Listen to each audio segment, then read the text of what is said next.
সময় সাগর ছিল। কি ছিল? সাগর ছিল।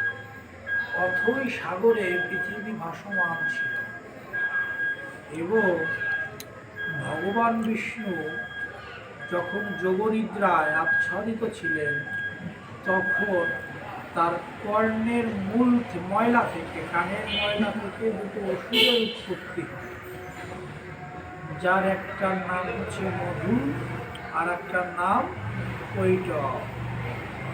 এবারে মধু ও কৈটব কি করলো, যখন এটা তারা সৃষ্টি হলো, তারা দেখলো প্রজাপতি ব্রহ্মা পৃথিবী সৃষ্টি করার জন্য একটা প্রচেষ্টা করছেন, তখন তারা প্রজাপতি ব্রহ্মাকে শেষ করার জন্য উদ্যত হল। প্রজাপতি ব্রহ্মা এগুলো দেখে ভগবান বিষ্ণুর শরণ নিলেন, কিন্তু বিষ্ণুদেব যোগনিদ্রায় আচ্ছন্ন হওয়ার কারণে তিনি ব্রহ্মার কোনো কাকতি মিনতি শুনতে পেলেন না। তখন ব্রহ্মদেব এবং সমস্ত দেবতারা সিদ্ধান্ত নিলেন এই উপায়, বিপদ থেকে উদ্ধার পাওয়ার একটাই উপায় হচ্ছে যোগমায়ার আরাধনা করা। যোগমায়াকে আদ্যাশক্তি মহামায়া মা দুর্গা, তার আরাধনা করা। তখন কি হলো, সবাই মিলে মা দুর্গার স্তব করতে লাগলেন, সমস্ত দেবতারা। মা দুর্গার যখন স্তব করতে লাগলেন তখন মা দুর্গা প্রসন্ন হয়ে তাদেরকে বললেন, তোমরা কি চাও? তখন বললেন যে মা, তুমি বিষ্ণুদেবের এই ঘুম ভঙ্গ করো এবং এই অসুর বিনাশের পথে সাহায্য করো। তখন মা যোগমায়া বিষ্ণুদেবের ধ্যান, যে ঘুমে ছিলেন, ঘুমের মধ্যে ধ্যানে ছিলেন, সেই জায়গাটাকে ভঙ্গ করলেন। ভঙ্গ করার পরে বিষ্ণুদেব দেখতে পেলেন মধুকৈটব পৃথিবী ধ্বংস করার জন্য বিশাল পরিমাণে উদ্যত হইয়াছে। তখন ভগবান বিষ্ণু ও মধুকৈটবের সাথে 1000 বছর যুদ্ধ হল। কয় বছর বাবা? 1000 বছর। আমরা 2 থেকে 5 দিন যদি কারোর সাথে যুদ্ধ করি, চিল্লাচিল্লি করি, আমরা ক্লান্ত হয়ে যাই। আর ভগবান 1000 বছর মধুকৈটবের সাথে যুদ্ধ করেও তাকে পরাস্ত করতে পারলেন না।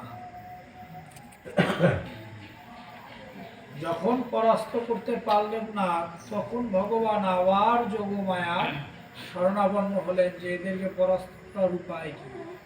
তখন মা যোগমায়া বললেন, এদেরকে তুমি যতই চেষ্টা করো না কেন, এভাবে পরাজিত করা সম্ভব নয়। তাহলে কি করতে হবে? তুমি এদের কাছে বর প্রার্থনা করো। তুমি এদেরকে বলো যে আমি তোমাদের কাছে বর চাই।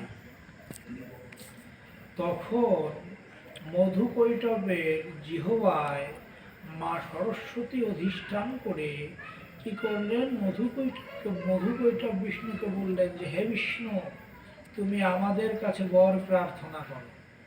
বলো তুমি কি বর চাও। তাহলে কি বোঝা গেল? দুনিয়ায় ভগবান বিষ্ণু আমাদের প্রত্যেককে আশীর্বাদ দেয়, আর 2 জন অসুর সে বিষ্ণুকে বলতেছে তুমি আমার কাছে, আমাদের 2 ভাইয়ের কাছে কি চাও সেটা বলো। তখন বিষ্ণুদেব বললেন যে হে মধুকৈটব, আমি তোমাদের 2 ভাইয়ের মস্তক চাই। তখন বিষ্ণুদেব বললেন, মধুকৈটব বললেন যে তোমাকে আমাদের 2 ভাইয়ের মস্তক আমরা দিতে পারি, তবে এখানে শর্ত রয়েছে। কি শর্ত? এই মস্তক তুমি তখনই ছেদন করতে পারবে যদি কোনো স্থানের উপর রেখে ছেদন করো। আমাদের মস্তক যদি জলে পড়ে বা কোনো খালি জায়গায় তুমি ছেদন করার চেষ্টা করো, তাহলে আমরা আবার পুনরুজ্জীবিত হয়ে যাব।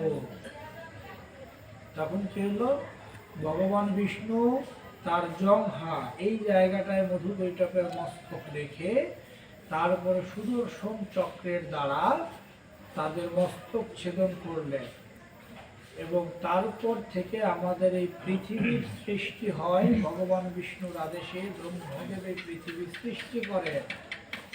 সত্য সত্য। এবার ব্রহ্মদেব যখন পৃথিবী সৃষ্টি করলেন, তাহলে এবার মানুষ সৃষ্টি করতে হবে। মানুষ ছাড়া তো পৃথিবী চলা সম্ভব নয়। তখন ব্রহ্মদেব